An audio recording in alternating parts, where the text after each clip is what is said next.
Good morning all of you. कैसे हैं आप सभी का हार्दिक स्वागत है इस यूट्यूब चैनल पे।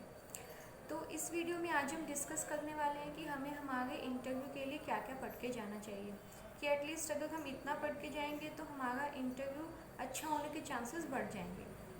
तो आइए डिस्कस करते हैं उसके ऊपर। जो फर्स्ट थिंग है वो हमें हमारा इंट्रो बहुत अच्छे से प्रिपेयर करके जाना है, बहुत हिंदी एंड इंग्लिश, क्योंकि हमें नहीं पता कि जो इंटरव्यूअर होंगे वो हमसे हिंदी में पूछने वाले हैं कि इंग्लिश में, क्योंकि जिस लैंग्वेज में वो हमसे पूछना स्टार्ट करेंगे हमें उसी लैंग्वेज में ही उनको रिप्लाई करना है। ऐसा नहीं है कि उन्होंने इंग्लिश में पूछा, हमने हिंदी में इंट्रो भी अपना हिंदी में दिया एंड उन्होंने हिंदी में पूछा होगा हम इंग्लिश में स्टार्ट हो गए, नहीं ऐसा नहीं करना है। तो हमें इंटरव्यू सबसे पहले अपना अच्छे से प्रिपेयर करना है। एंड अगर वो इंटरव्यू हमसे पूछते हैं तो ऐसा नहीं लगना, और हमने रिप्लाई किया तो ऐसा नहीं लगना चाहिए कि हम बिल्कुल रट के आए थे उसको बोल दिए, नहीं, एकदम वो जेन्युइन लगना चाहिए। उन्होंने बोला कि आप अपने बारे में कुछ बताइए तो बिल्कुल जो रट के गए वो स्टार्ट मत हो जाना, थोड़ा सा पोज लेके एंड थोड़ा अच्छे से उसका रिप्लाई करना, ताकि उनको लगे कि हाँ कि एक इंट्रो है, बिल्कुल रटी रटाई कोई चीज़ नहीं है। तो हमें क्या क्या पढ़ के जाना है? फर्स्ट थिंग इज़ हमें इंट्रो करके जाना है।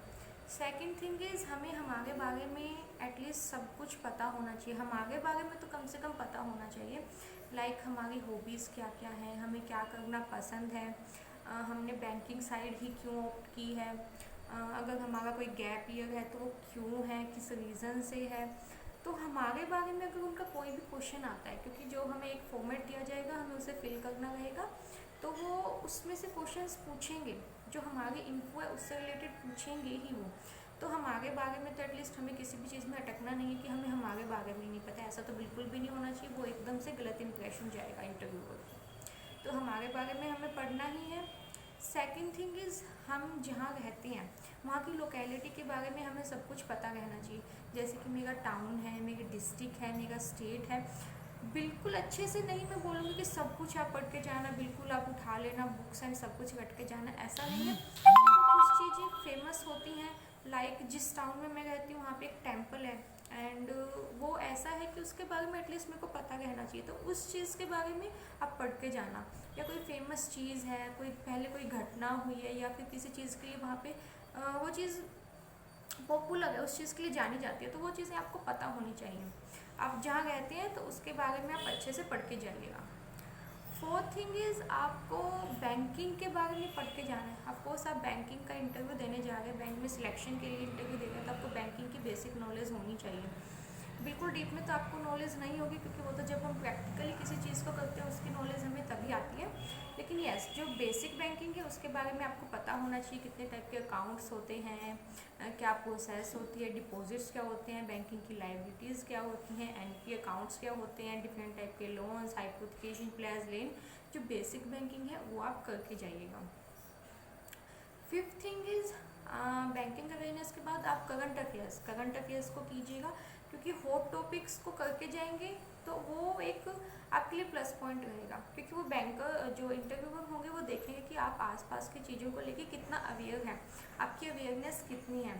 तो ये चीज़ कैसे इम्प्रूव होगी, आप आज से ही अपना न्यूज़पेपर बनाने का एक शेड्यूल बना लीजिए एंड डेली न्यूज़पेपर पढ़िएगा।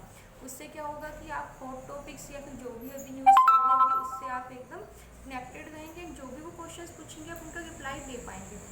एंड करंट अफेयर का ऐसा नहीं है कि हमने पीछे से उठा के कर रहे हैं, नहीं, इंटरव्यू होते हैं वो जिस दिन आपका इंटरव्यू होगा मे बी उस दिन की न्यूज़ भी आपसे पूछें, तो आप अप टू डेट रहिएगा। जिस दिन आप इंटरव्यू देने जाएँ उस दिन का भी आप न्यूज़पेपर आप अच्छे से पढ़ के जाइएगा।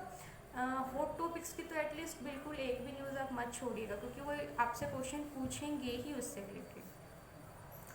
नेक्स्ट थिंग इज़ जो भी आपका एजुकेशनल बैकग्राउंड है, लाइक आपकी आर्ट्स स्ट्रीम है, कॉमर्स है, साइंस है, या जो भी स्ट्रीम है उसकी आपको नॉलेज होनी चाहिए। जैसे मेरा बैकग्राउंड कॉमर्स है तो मैं कॉमर्स का एकदम अच्छे से करके गई थी। इनफैक्ट कॉमर्स वाले स्टूडेंट्स के लिए मैं एक अलग से वीडियो भी बनाऊंगी कि कॉमर्स वाले स्टूडेंट्स को कॉमर्स सब्जेक्ट से रिलेटेड क्या क्या पढ़ के जाना है। एंड अदर स्ट्रीम्स का मुझे इतना आइडिया नहीं है, मे बी आपको अदर वीडियोज़ मिल जाएंगी उस चीज़ के लिए।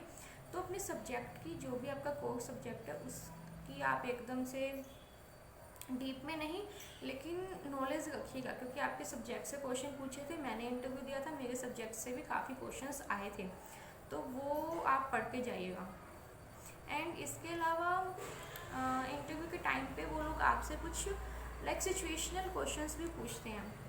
एंड ज़्यादा तो मुझे याद है, मुझे एक क्वेश्चन याद है कि एक क्वेश्चन पूछा था मेरे फ्रेंड से कि आप जब बैंक में बैठे होंगे आपकी ज्वाइनिंग के बाद, अगर कोई टेक्निकल ग्लिच आता है आपके पीसी पे एंड सामने कस्टमर है, वो बोलते हैं कि मैं आईटी डिपार्टमेंट से हूँ एंड ये ग्लिच मैं सॉल्व कर सकता हूँ, बिल्कुल माइनर सा ग्लिच है, बस यहाँ से थोड़ी वायरिंग की कुछ प्रॉब्लम है, ये हो जाएगा विद इन 5 मिनट, तो क्या आप उसको अलाउ कर देंगे? तो इस टाइप के कुछ सिचुएशनल क्वेश्चंस भी आपसे पूछे जाएंगे एंड इसका क्वेश्चन आंसर होगा नहीं, क्योंकि हम बैंक की सिक्योरिटी के साथ बिल्कुल भी कॉम्प्रोमाइज़ नहीं कर सकते। तो इस टाइप के क्वेश्चंस भी पूछे जाएंगे, इन क्वेश्चंस के लिए आप रेडी रहिएगा। तो मेन थिंग इज़ कि आपको क्या क्या पढ़ के जाना है, और वो मैंने आपको अलग अलग पॉइंट वाइज बता ही दिया कि अपने बारे में, जहाँ पर रहते हैं उसके बारे में, एजुकेशनल के बारे में, अपनी जो भी हमारी साइड है उसके बारे में, बैंकिंग के बारे में, करंट अफेयर्स के बारे में, ये सभी चीज़ों की आप नॉलेज रखिएगा। एंड एक चीज़ का ध्यान रखिएगा कि जब इंटरव्यूअर आपसे क्वेश्चन पूछते हैं तो कुछ भी ऐसा मत बोलिएगा अपने आंसर में जिसकी आपको काफ़ी कम नॉलेज है, क्योंकि जो चीज़ हम बोलते हैं वो ही उसके अंदर से ही वो क्वेश्चन निकाल के आपसे पूछते हैं। लाइक जब मैंने मेरा इंटरव्यू दिया था तो काफ़ी टाइम ऐसा हुआ था कि जो मैंने बोला उसी में से क्वेश्चंस निकाल के उन्होंने पूछा, क्योंकि वो कोई क्वेश्चंस की लिस्ट बना के नहीं बैठने कि हमें इस बच्चे से ये पूछना है, इससे ये पूछना है, नहीं, जो वहाँ पे हम रिप्लाई करते हैं उनके माइंड में उस टाइम पे जो आता है वो उसी से क्वेश्चन पूछते हैं। तो आप इस चीज़ का ध्यान रखिएगा। एंड किसी क्वेश्चन का अगर आपको आंसर नहीं आता है तो बिल्कुल भी डरने की नीड नहीं है, आप एक स्माइल के साथ बोलिएगा, I am sorry sir, I have not any knowledge about this, but I learn about this after this interview. तो बिल्कुल भी डरने की नहीं, आप सॉरी बोल सकते हैं, ऐसी कोई भी बात नहीं है कि हमें बिल्कुल सभी क्वेश्चंस का पता ही होगा, नहीं ऐसा नहीं होता, हम मतलब भटक जाते हैं, कॉमन है, बिल्कुल 100% किसी को भी नहीं पता होता। तो ठीक है, कॉन्फिडेंस के साथ जाइएगा एंड अपनी प्रिपरेशन अच्छे से कीजिएगा।